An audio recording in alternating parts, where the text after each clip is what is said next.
Oh, Mommy. Hi, we're back with another crazy video. Yes. Okay, so this week I don't have any market recaps for you.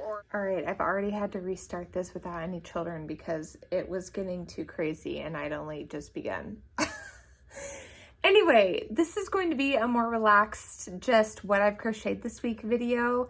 My next video should be a market prep vlog because I have a monster market coming up at the end of November. It's going to have 225 vendors and apparently thousands of people that attend. It's just a one-day market, but it's going to be like the biggest event I've ever done easily. Like probably quadruple the size of my largest event that I've done, which was my first market. So my next video after this is going to be market prepping, coming up with new ideas for my booth and that kind of thing. But this video, I'm just going to show you a couple things I've crocheted for orders before I get started on all my big market prepping. So my first order is from a friend of my sister-in-law. She came to my first market when she was visiting from Arizona, and she bought, I think, 5 different items from my booth when she was there. And then immediately after she got home, she ordered 4 more mushy pops. And so this is her 3rd order for me, and she ordered 1, 2, 3, 4, 5, 6, 7, 8 things. So I'm going to show you what she ordered. This is probably also going to be the last of my fall Halloween makes, but she ordered these 2 mini pumpkins and a black and white pumpkin, and I just swapped their colors for the stems just so they would kind of go together as this little contrasting set. So these, she ordered these 2, and then she ordered 2 regular size pumpkins, one in orange and one in this is woodland tweed. And I was stalled making her order because I could not find this color in my local Joann store. By local, I mean my Joann store like 30 minutes from my house. So I had to drive an additional 10 miles north to get another skein of this so I could finish this order. But these 2 pumpkins. And then, no. Okay. Here, go play with Rosie. These I had already made. These were 2 little ghosts that did not sell at my last market, and she wanted one of them with blush, so I did add blush to the one, but these 2 ghosties are in her order. Then she ordered a zombie based on watching my other video from my last market. This one I went ahead and add a stitch for the eye and gave him a 2nd stitch on his face, so he was a little bit more zombie-ish. And then the last thing she included in her order was a mini moo. I actually forgot to put the arms and legs on this, but I think he looks so cute without. He reminds me of a Squishmallow. I think maybe all my mini moos are going to be arm and legless from now on, just because I think they're so cute even without them. So a mini moo. And that was her full order. So I'm also, along with those 2, 4, 6, 7, 8 things, I'm including a little candy corn guy just because she's been such a great customer of mine. I just want to show my appreciation by adding in another little free plushie because she has ordered so much for me. So this package will be going out Monday. And then I got another order from my sister's friend for his niece and nephew. So I'm going to show you what I've made for him. He ordered, he has a 5-year-old niece. So this is getting sold. I'm so excited. I've had her with me since my very first market, and now she's finally sold. So I am gonna, he asked that I embroidered names on these, and I am not very good at embroidery. So I think we're gonna settle on just doing the first initial.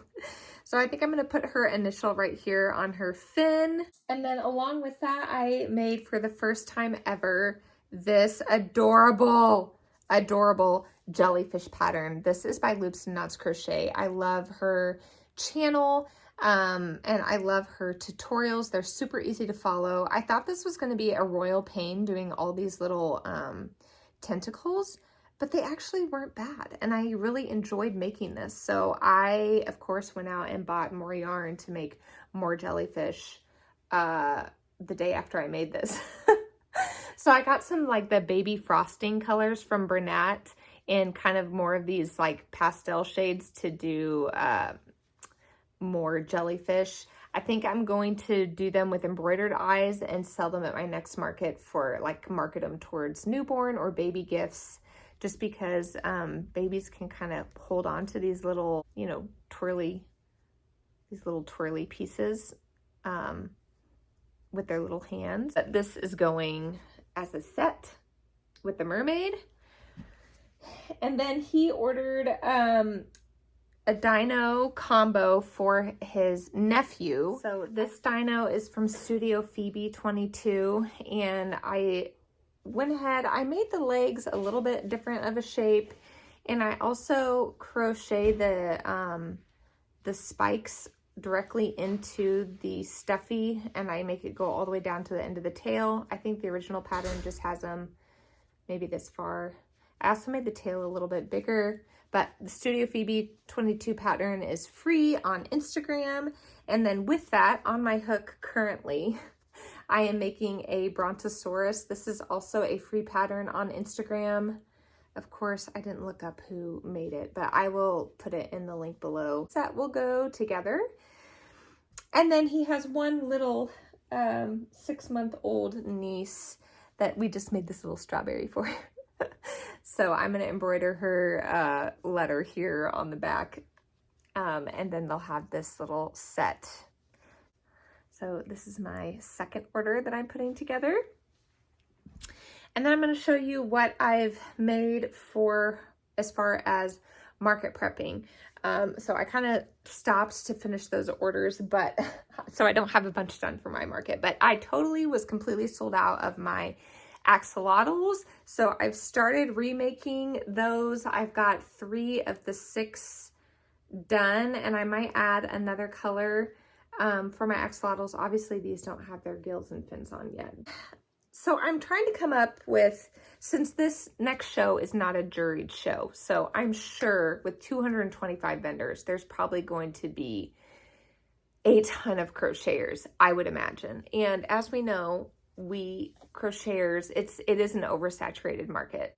So I'm trying to come up with some of my own original patterns to sell, just to have something different than what other crocheters make. Obviously, I'm going to do the Mabel chickens, which are very popular among crocheters, but I might skip doing things like the sea turtles, which I don't even like making that much. And I might even skip over doing loaf cats, which I don't know, maybe that's stupid, but I just feel like everybody is doing the loaf cats. And so I just might switch out to do something different.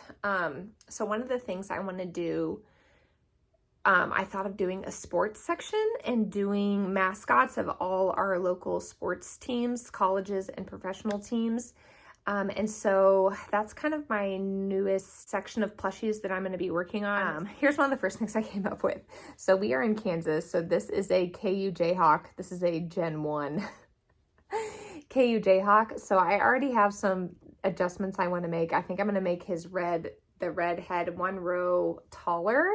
I think I'm going to embroider his beak differently. I'm going to swap these black eyes for the glitter blue eyes and add some yellow eyebrows just to make him look more like the Jayhawk mascot. But I'm planning on making quite a few of these. And then I also am in process of coming up with a K-State Power Cat.